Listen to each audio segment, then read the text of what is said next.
ಒಬ್ಬ ತಾಯಿ ತನ್ನ ಮಗುವಿನ ಹೊಲಸು ತೊಳೆಯೋಕ್ಕಾಗಲ್ಲ ಅಂತಲೇ ಮಗು ಆರೋಗ್ಯ ಹಾಳಾದರೂ ಕೂಡ ಹಗಲು ರಾತ್ರಿ ಡೈಪರ್ ಹಾಕ್ತಾಳೆ.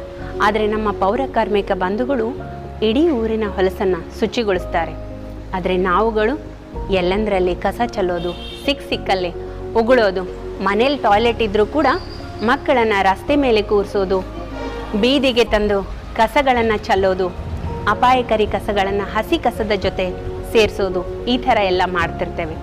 ಪೌರ ಕಾರ್ಮಿಕರು 4 ದಿನ ಏನಾದರೂ ಕೆಲಸ ನಿಲ್ಲಿಸಿದ್ರಂದರೆ ನಾವು ಯಾರೂ ಕೂಡ ರಸ್ತೆಯಲ್ಲಿ ತಿರುಗಾಡೋಕ್ಕಾಗಲ್ಲ. ಅದಕ್ಕೆ ಪೌರ ಕಾರ್ಮಿಕರನ್ನು ಗೌರವಿಸಿ ಅವರ ಕೆಲಸಗಳಿಗೆ ಸಹಕರಿಸಿ.